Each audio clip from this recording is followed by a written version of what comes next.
Welcome! I'm Michelle Anderson, founder of Clarinet Mentors, and today I want to talk about 2 clarinet gadgets that I really think you should know about because it can make your life a lot easier as a clarinetist, and actually how these 2 things work together. The 2 things that I want to show you today are, first of all, the Lazier signature European cut reeds, which is a synthetic reed that many people are starting to use, and then the BG Reed Performer. Both of these are related to reeds, so I'm going to talk about each of them, but also how I've had a lot of success using the 2 items together. So, first of all, Lazier reeds. Like any clarinet equipment, it really is very personal what works for you, and I always encourage my students to try new mouthpieces, try new reeds, try the ligatures that work best. So I just want to share with you my experience, and certainly that I've seen with several of my students. The synthetic reeds have been around for a long time, and for many years, from time to time, I would try them, and I always felt they did not give me the warmth and heart to the sound that a cane reed would give. When I first tried the Lazier European cut, it was the best synthetic reed I had tried. I still kind of felt like something was missing. However, having said that, I heard some of the world's greatest clarinet players playing on them and getting that amazing warm sound that I aspire to, and I know many clarinetists aspire to. And they were doing it on the Lazier European cut reeds. And in speaking to them, I realized there are a few adjustments we need to make as players to be able to get that sound that we're accustomed to. Once you can do that, does it ever make life easier? You have one very long-lasting reed that's not going to be affected by changes in humidity and changes in temperature, and it can sit on your instrument if you're playing a show where you're switching back and forth between different horns, and it will be reliable and steady when you pick it up. I find I'm wasting far less of my practice time fidgeting with reeds when I can put on a reed and have it work well. So the synthetic reeds work great as far as flexibility, lasting a long time, reliability. You just have to figure out a way to get the sound that you want. So what did I do in my journey to help these reeds sound better? First of all, I kind of made a commitment to myself to try a month without using cane at all, just to see if perhaps there were little adjustments I had to make with my mouth to make it work. And that did make a difference. After a month, I picked up a cane reed and I found it really hard to play, one that I knew had been one of my better ones before I started the experiment. So I realized that I had been subtly shifting things with my embouchure. I'm not even exactly sure what. However, I have noticed that in some ways my embouchure's gotten better. I feel like I have more corner support, better voicing with my tongue, maybe the kind of things that it would take to make this sound its best were good clarinet habits to have anyway. It took me actually more like 2 months to really get the sound that I wanted. Now, here's another thing that I didn't really think about when I was switching to the synthetic reeds. They're a little bit less flexible at the tip than a thin cane reed. That means if you have a mouthpiece that's quite open, in other words, if we were to look sideways and there's a fairly large space between the tip of the reed and the tip of the mouthpiece, it's not as well suited to the synthetic reeds because they don't like to bend quite that much. You do get better results on a slightly more closed mouthpiece. So depending on what kind of mouthpiece you have, you can look at a mouthpiece chart and see whether yours is more open or more closed. If you're serious about experimenting with synthetic reeds, you might want to try a more closed mouthpiece. I find they work better. On one of my instruments, I actually did have to switch mouthpieces in order to make the synthetic reeds work well, and it made a big difference to how responsive it was, how easy it was to play. Now the drawbacks, especially at first, I found it a little bit harder to play my very highest notes softly and with good sound.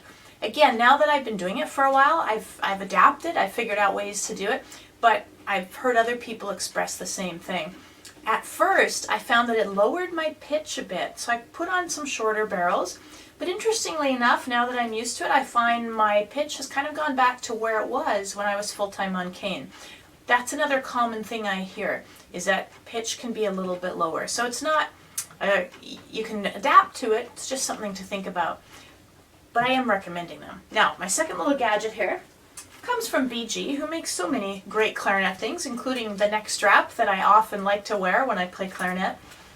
This is called the Reed Performer. And this is another device that I was quite skeptical of when I first saw it. It's basically a little sheet of 3 stickers, kind of like a Band-Aid for reeds.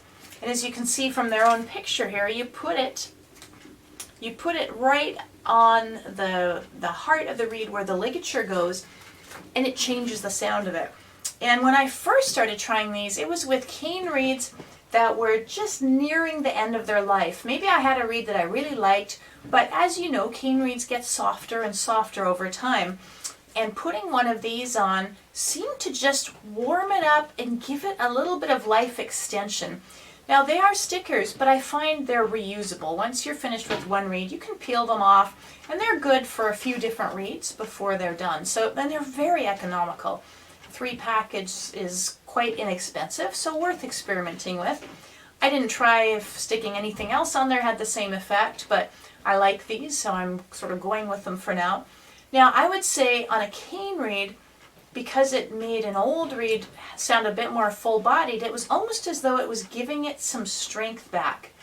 Well, here's the interesting thing about using it on the synthetic reeds.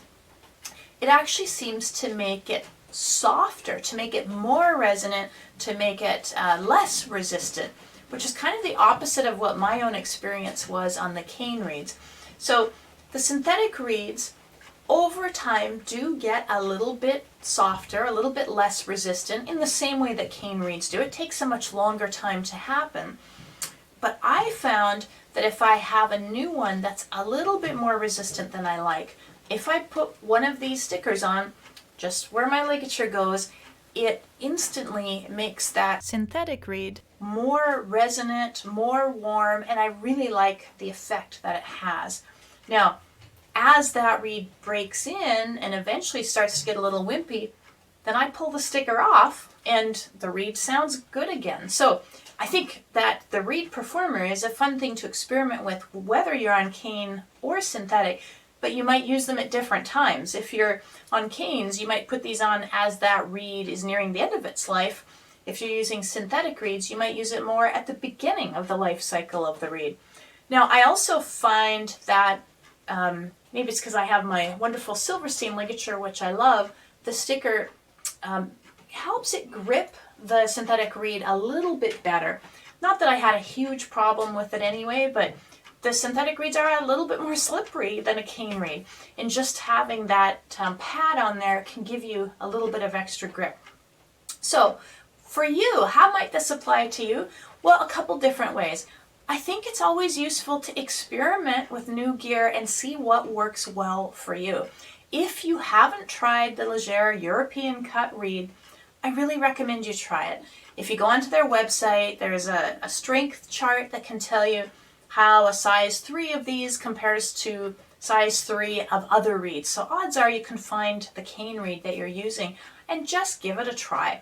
If you have a very open mouthpiece, you might find it's a little bit harder to control, but you can see if there's some potential there. If you're like me, at first you're going to find, well, it sounds okay. It's not quite what I want, but you may want to take the challenge I did and just commit to it for a while and see if you can, over time, get the sound that you really want to have. And if you can, it makes your life a lot easier. As far as the Reed Performer, try it. Try it on your reeds if you're using cane reeds, the ones that are just starting to not sound as good as they once did, and see if it perks it up a bit. If you have the synthetic reeds, try it on the ones that are a little bit resistant. They're easy to pull on and off. They stick, but they're not so sticky that it's not easy to move it. And I've even experimented with moving it higher and lower, and I find that that affects the response of the reed. So it can be fun just to play with these. Of course, our goal as clarinetists is to make the most beautiful sound we can. Whatever our own personal version of beautiful tone is, we want gear that supports it. And ultimately, it's our own concept of sound that really becomes the driver for what equipment we choose. But one of my roles here at Clarinet Mentors is just to help you find some things along the pathway that help you get to the sound you want to make. That's my review for today. If you're not already a member of the Clarinet Mentors community, I just want to invite you to join. It's totally free. This is my online community with clarinetists from all over the world. There's no charge at all to join. About once a month, I send out a newsletter with educational videos or reviews of gear that I think you'll find interesting. And if it's not a good fit for you, you can unjoin at any time. Just go to www.learnclarinetnow.com and you'll find details. Thanks for watching, and I look forward to seeing you on our next video.